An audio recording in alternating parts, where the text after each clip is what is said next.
Bom pessoal, tudo bem? Meu nome é Cristiano Oliveira, sou psicólogo clínico e mais uma vez estou aqui para mais um vídeo. E antes de começar, queria agradecer pelos comentários no vídeo sobre transtorno de acumulação. Foi bastante positivo o retorno de vocês e, conforme prometido, hoje nós vamos falar sobre epilepsia elástica. O que seria essa epilepsia elástica? Tem alguma semelhança, algum exemplo que de repente nós poderíamos aí assimilar a vivência de alguma pessoa, de repente de algum personagem? Como que seria e o que é, de fato, a epilepsia elástica? Mas antes de começar, roda a vinheta.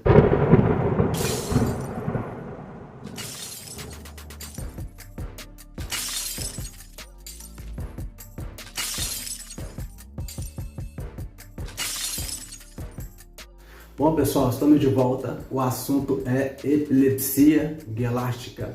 Você sabe o que é epilepsia elástica? Bom, conforme sugere o próprio nome, essa epilepsia se caracteriza por um tipo de epilepsia elástica. Pensar que a palavra elásticos vem do grego, que significa riso. Então, a epilepsia elástica é uma doença cujos sintomas são aqueles ataques de risos incontroláveis e sem motivo aparente. Esse tipo de epilepsia ele é levemente mais comum em meninos que em meninas, que consiste numa rara epilepsia acometendo uma ou duas a cada 1000 crianças que têm epilepsia. Então, ou seja, a cada 1000 crianças que têm epilepsia, uma ou duas vão ter sintomas de epilepsia elástica.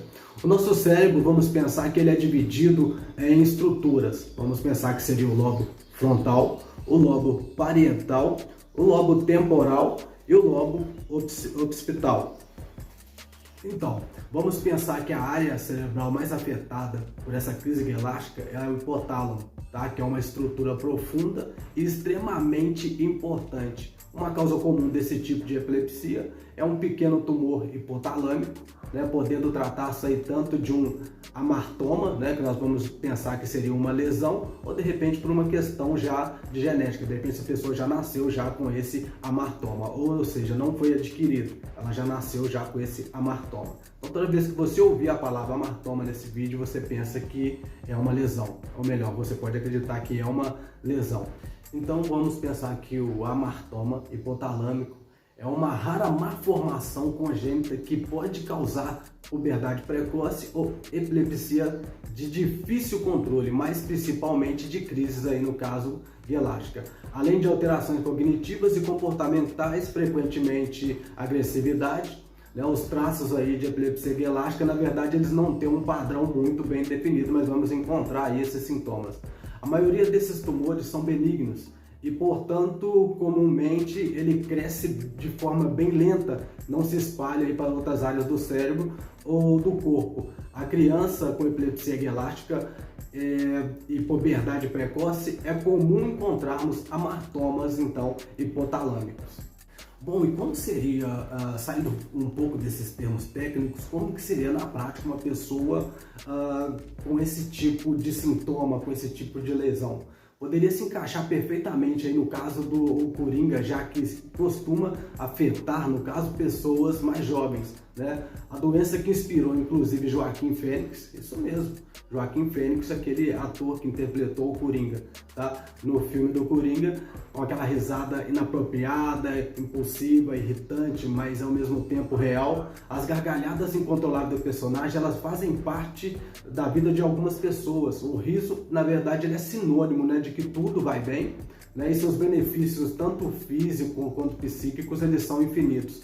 Ao menos é o que se pensava até ver a atuação de Joaquim Fênix nesse filme, o Coringa, né, onde os roteiristas deixaram um pouco ali essa questão da risada do vilão como algo não tão assim ligado à questão da alegria, mas como algo sombrio e ao mesmo tempo doloroso. Bom, falando um pouco aí sobre a inspiração e o estudo do ator para fazer o personagem, Joaquim Fênix se inspirou em vídeos de pessoas que sofriam desses ataques de epilepsia elástica, nesses ataques de risos aí incontroláveis. Fênix conta que observou especificamente um paciente que, enquanto convulsionava com risos, segurava o próprio pescoço como sinal de dor, como se estivesse afogando.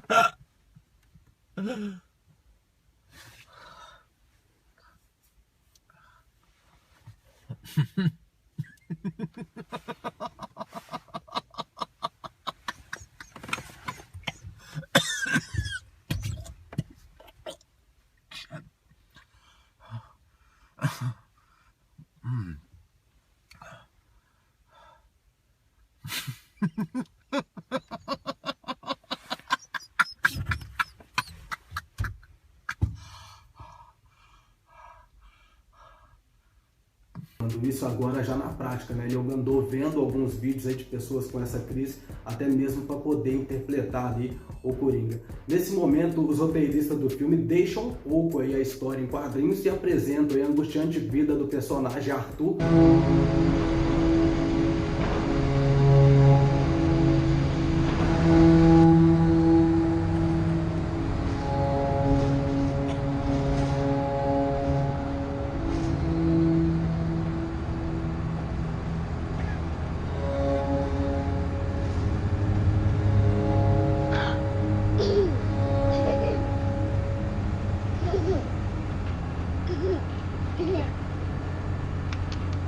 Quer parar de perturbar a criança?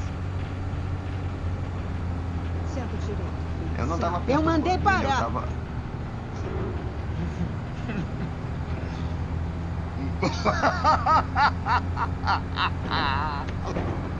Quer? Você acha graça?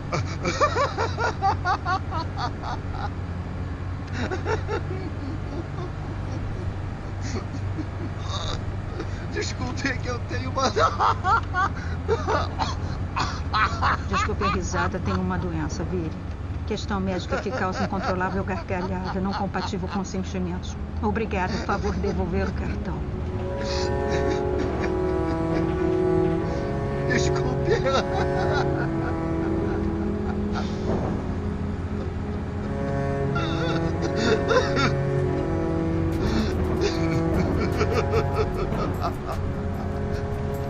Arthur, no filme, carrega consigo uma carteirinha plastificada, onde explica o motivo de seus ataques de risos, coisas que não é diferente aí na vida real, porque quem tem esses ataques de risos, quando essa pessoa começa a ter esses ataques de riso, ela não consegue articular nenhuma palavra. Então, dependendo do ambiente que essa pessoa estiver, essa pessoa pode sofrer algum tipo de retaliação, por acreditarem que de repente ele está com algum deboche, alguma coisa nesse sentido, mas não. Então, pelo fato dele não conseguir falar quando está passando por essa crise, ele tem uma carteirinha onde explica ali: eu tenho uma doença, e ele entrega de repente para alguém para evitar algum tipo de situação.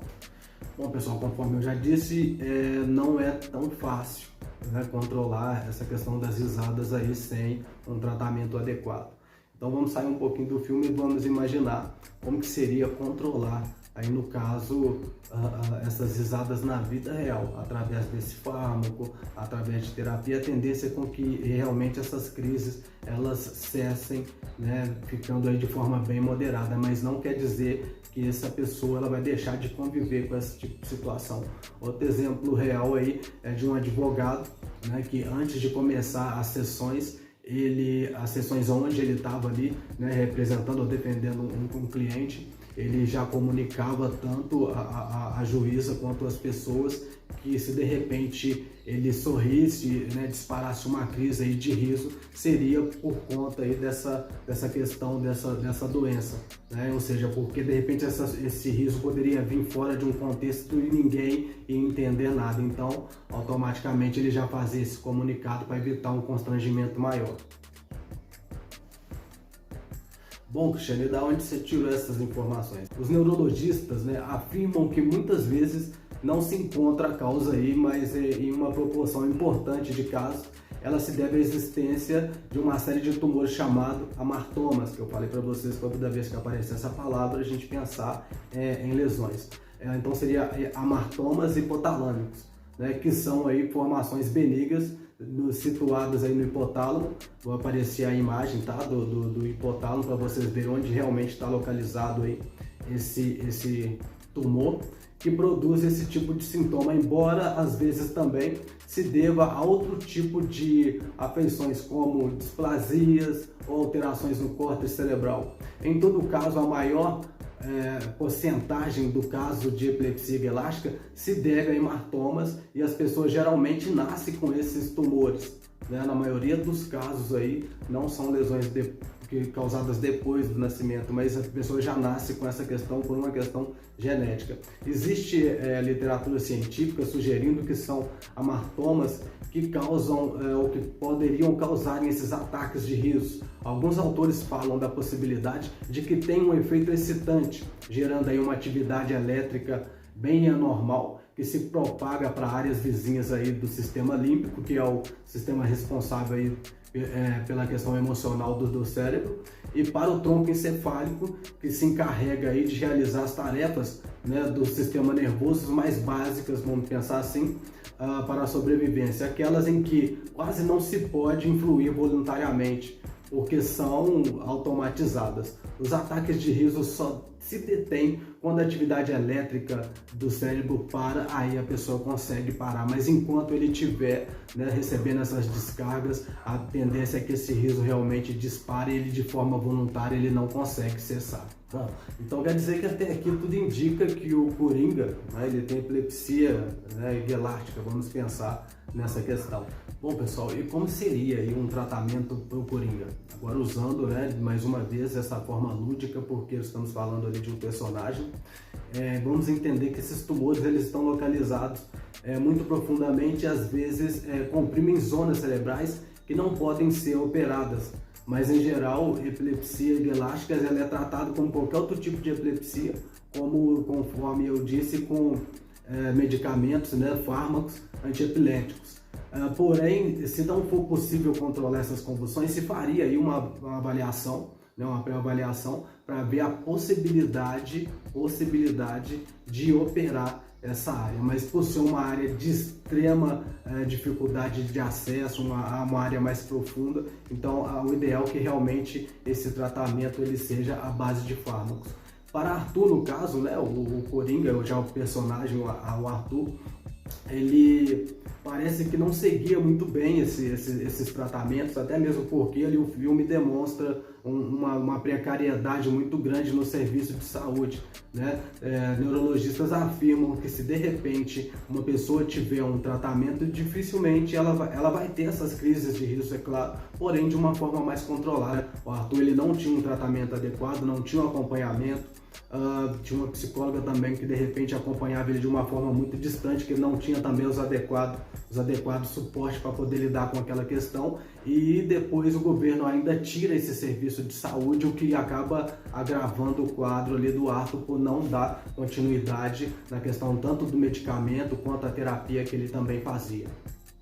Pessoal, então, não se sabe muito mais a respeito, embora, né, um estudo aí da Universidade de Friburgo, lá na Alemanha, ela indica que mais da metade dos pacientes dessa doença sofre de redução do quociente intelectual na vida adulta e que mais da metade apresente aí problemas de memória, atenção, organização ou capacidade de reconhecer ou ordenar, aí no caso imagem. Todas as observações, elas são alterações que dependem muito do tamanho do tumor e do tamanho das crises sofridas, assim como, por exemplo, recebem ou não, pessoas que recebem também ou não tratamento para essa crise guielástica.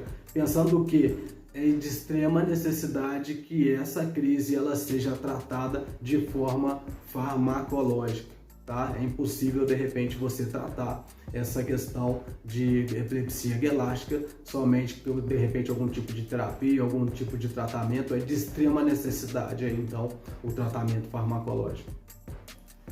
Bom pessoal, é sempre muito difícil, né, fazer uma associação de personagem ao mesmo tempo relacionar com alguma patologia, até mesmo porque nós temos que olhar para isso de uma forma bem humanizada e entender que a questão alvo ali não é a doença no sentido de tratar, mas temos que pensar também que ele tem um ser humano, temos uma pessoa que carece aí no caso de atenção, principalmente aí o Coringa, né, que teve uma forte influência em praticamente quase todas as gerações né, nos jovens de quase todas as gerações, e principalmente essa. É muito delicado falar do Coringa para um jovem adolescente, porque o que ele vê é um camarada que toma dos playboy, né, e sai dando aí, no caso, risada.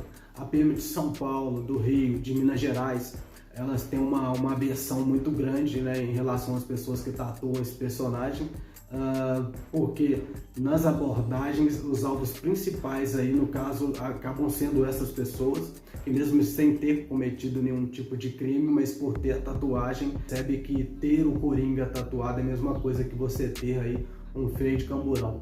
O que podemos dizer sobre esse personagem? Temos ali um ser humano com uma história de rejeição, de não reconhecimento de paternidade, abandono dos serviços sociais ali, conforme nós vimos no filme, né, onde ele, por um momento ali, o governo encerra, né, a questão dos serviços de saúde ali, aí ele fica sem medicamento, fica sem terapia, acaba agravando mais o quadro dele. Então, ou seja, um ser humano destruído socialmente, com uma trajetória, precisou linkar aí com o crime, e para não perder esse nicho de vilão que já tinha sido constituído em volta aí do Coringa.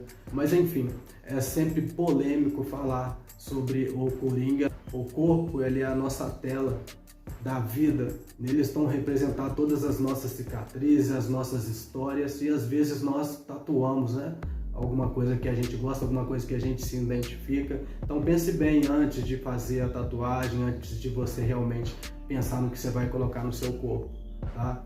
A sua história realmente ela é só sua, mas pensa em todo esse contexto aí. Bom, era isso o vídeo de hoje que eu queria trazer para vocês, e até o próximo vídeo.